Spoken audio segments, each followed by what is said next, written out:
Привет! Сегодня на тестировании 4 модели запечатанных аудиокассет очень популярного японского бренда Sony. Приобрел их на белорусском аукционе по цене от $3,5 до $7 США. Признаюсь, что я с кассетами этой марки ровесник. Первые модели имели название Loft Noise, а HF или они же Hi-Fi производились и совершенствовались в течение 37 лет, включительно до 2005 года. Сегодня распечатаю, а затем оценю качество записи на лентах аудиокассет Sony 1986, 1988 и 1996 годов. Таким образом, самой старой кассете из этого лота Sony EF90 Improved 37 лет, а относительно молодой Sony Hi-Fi 90 27 лет. Посмотрим, годятся ли эти ленты для записи в наше время. В обертке бирюзово-синих цветов представляю достаточно распространенную и доступную для покупки в Советском Союзе аудиокассету Sony EF90 1986 года с улучшенной лентой первого типа, которая, как тут заявлено и проиллюстрировано на графике, позволяет повысить максимальный уровень отдачи и чувствительность на высоких частотах на плюс 1 дБ в сравнении с обычными первой и второй версиями EF 1985 года.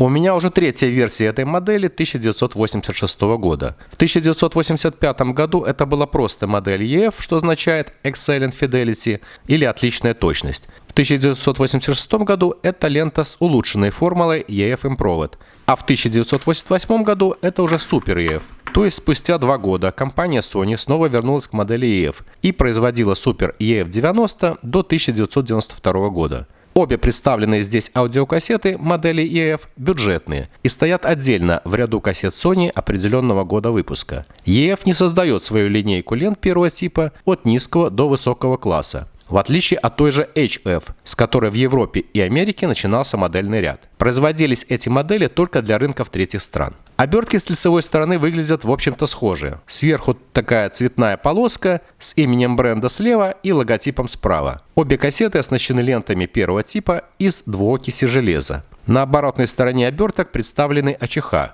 и судя по ним, отличий Super EF от EF Improved здесь нет. То есть компания вернулась к характеристикам ленты, возможно, только улучшив качество покрытия.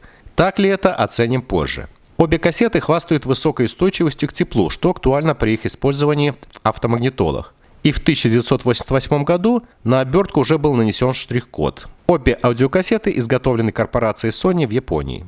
В том же 1988 году на рынке были выпущены обновленные модели Sony HF90. Это уже не бюджетная серия, но конкретно эта модель находилась в начале линейки. Выше нее следовала HF Super Ferric, HFS, а затем HF Extra Super Ferric. У меня две такие кассеты с поврежденной упаковкой. С лицевой стороны обертки вверху указано имя бренда и справа логотип компании. Но в общем оформление уже другое. На обратной стороне отмечено, что улучшения достигнуты в снижении уровня шума ленты на полдецибела по сравнению с исходной лентой HF. Здесь же изображена АЧХ ленты New HF, ничем особо не отличающейся от бюджетной EF. Также указан штрих-код, и в этот раз страна-изготовитель Франция. Хотя штрих-код 490, японский. Все эти три аудиокассеты стоили одинаково, от 6 до $7 США. И четвертая запечатанная аудиокассета Sony Hi-Fi 90, она же модель HF High Fidelity, что переводится как «высокая точность», изготовленная по информации на обратной стороне обертки в 1996 году в Мексике для американского континента из компонентов, произведенных корпорацией Sony в Японии и США. Здесь же впервые указан веб-сайт компании Sony. Эта кассета в 2 раза дешевле всех представленных. На лицевой стороне в центре крупно изображен логотип компании. И здесь нанесен такой принт, как будто кассета погружается нижним левым углом в морскую пучину. И только противоположный угол еще мгновение на поверхности. Снова обратимся к обратной стороне обертки. В линейке 1996 года это лента первого типа. Были еще лента UX второго типа и лента Metal SR. Кроме них представлены кассеты CD-IT и CD-IT Pro с лентами второго типа. Эта кассета оснащена антифрикционными прокладками с параллельными ребрами, обеспечивающие ровную укладку ленты в катушке. И лента обеспечивает стабильный уровень сигнала на выходе на протяжении 300 циклов воспроизведения, как здесь рекламируется. Итак, у меня сегодня на тестировании записи 4 запечатанные аудиокассеты Sony с 1986 по 1996 годы. Скрываю все.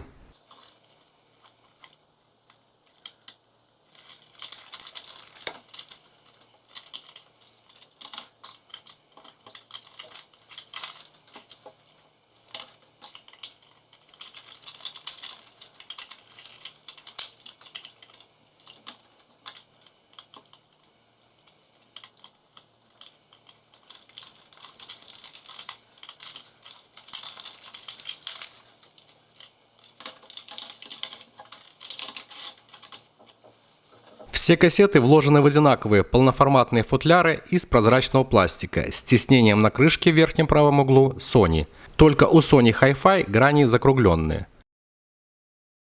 Стопперы катушек в форме неравносторонних крестов. Вкладыши из плотной бумаги, принт на них и наклейках на кассетах в тон оберткам. Корпуса кассет EF и Super EF одинаковые, слегка тонированные, с широким окном в центре.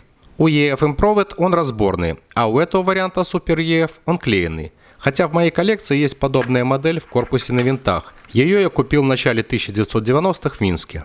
Кстати, разметочные линии в окнах обеих кассет один в один, как у National 60EN из последнего видеоролика. И, как оказалось, у SNC Soundbreeze, Fuji DR1 и GVC F1 Dynarec 1980-х годов и многих других. Присутствуют надписи на корпусе вверху справа Sony и стрелка вверху слева. Оригинальные катушки видны полностью сквозь прозрачные антифрикционные прокладки. Есть штампы серийного номера на верхней грани. Внешне эти аудиокассеты отличаются только цветным принтом на наклейках. Французская модель имеет прозрачный, цитирую информацию с обертки, дымчатый корпус. Он на винтах. На нем снизу вклеены узкие полоски с номером стороны кассеты и прочей информацией. В комплекте есть стикер. Катушки здесь другие, серые, со множеством отверстий. На верхней грани также присутствует штамп серийного номера.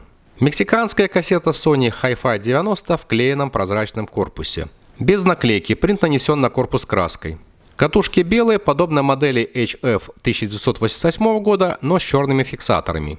Серийный номер на верхнем торце присутствует. Слева внизу имеется только гравировка стороны кассеты.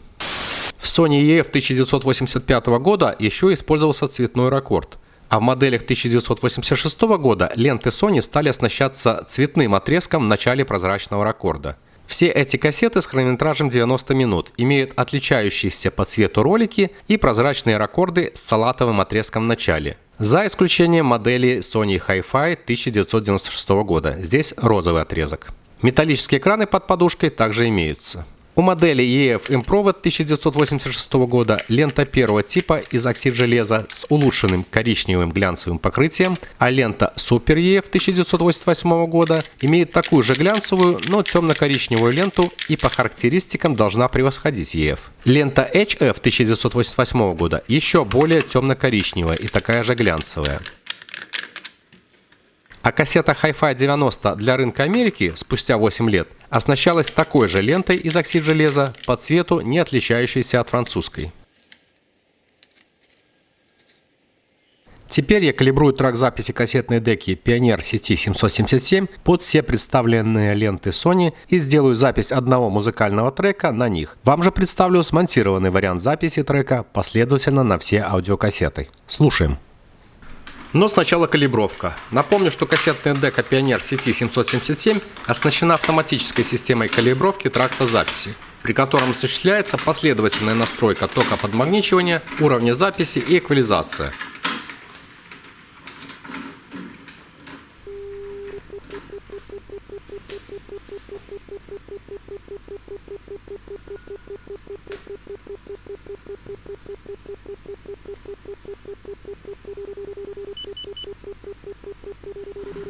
В результате калибровка под все ленты выполнена без ошибок.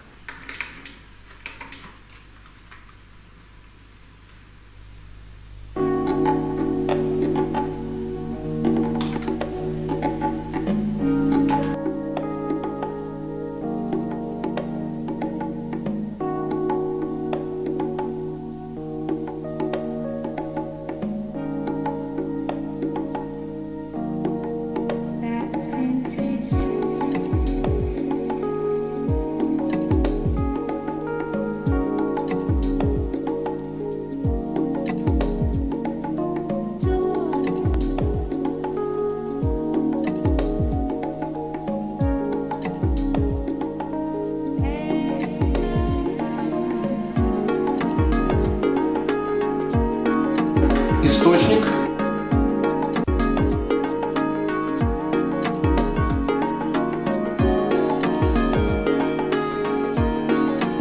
Сигнал с ленты.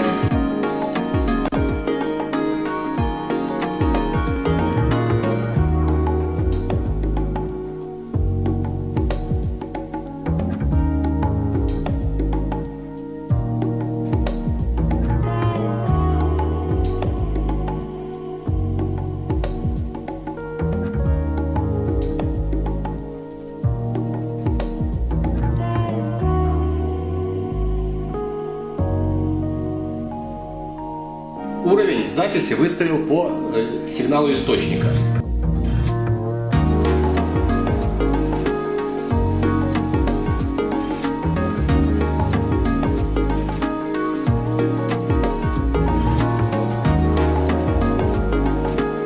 До плюс 3 дБ значок Dolby.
Итак, послушал я эти записи в наушниках, непосредственно с кассетной деки, без оцифровки. Не так, как в этом видео. Запись легла ровно на все ленты, без разбаланса, без потери качества. Только при прослушивании кассеты Sony HF 1988 года мне сразу показалось, что она чуть менее шумная, как и было заявлено на обертке, буквально на полдецибела. Но, возможно, это какой-то акустический обман, потому что в конце записи, когда уровень музыки понижается и слышна лента, на всех кассетах, на мой слух, шумы одинаковые. Выделить лучшую сторону какую-то из этих кассет сложно. Я не услышал того, что звучание записи на лентах отличной и супер отличной точности EF несколько хуже, чем на лентах высокой точности HF или Hi-Fi.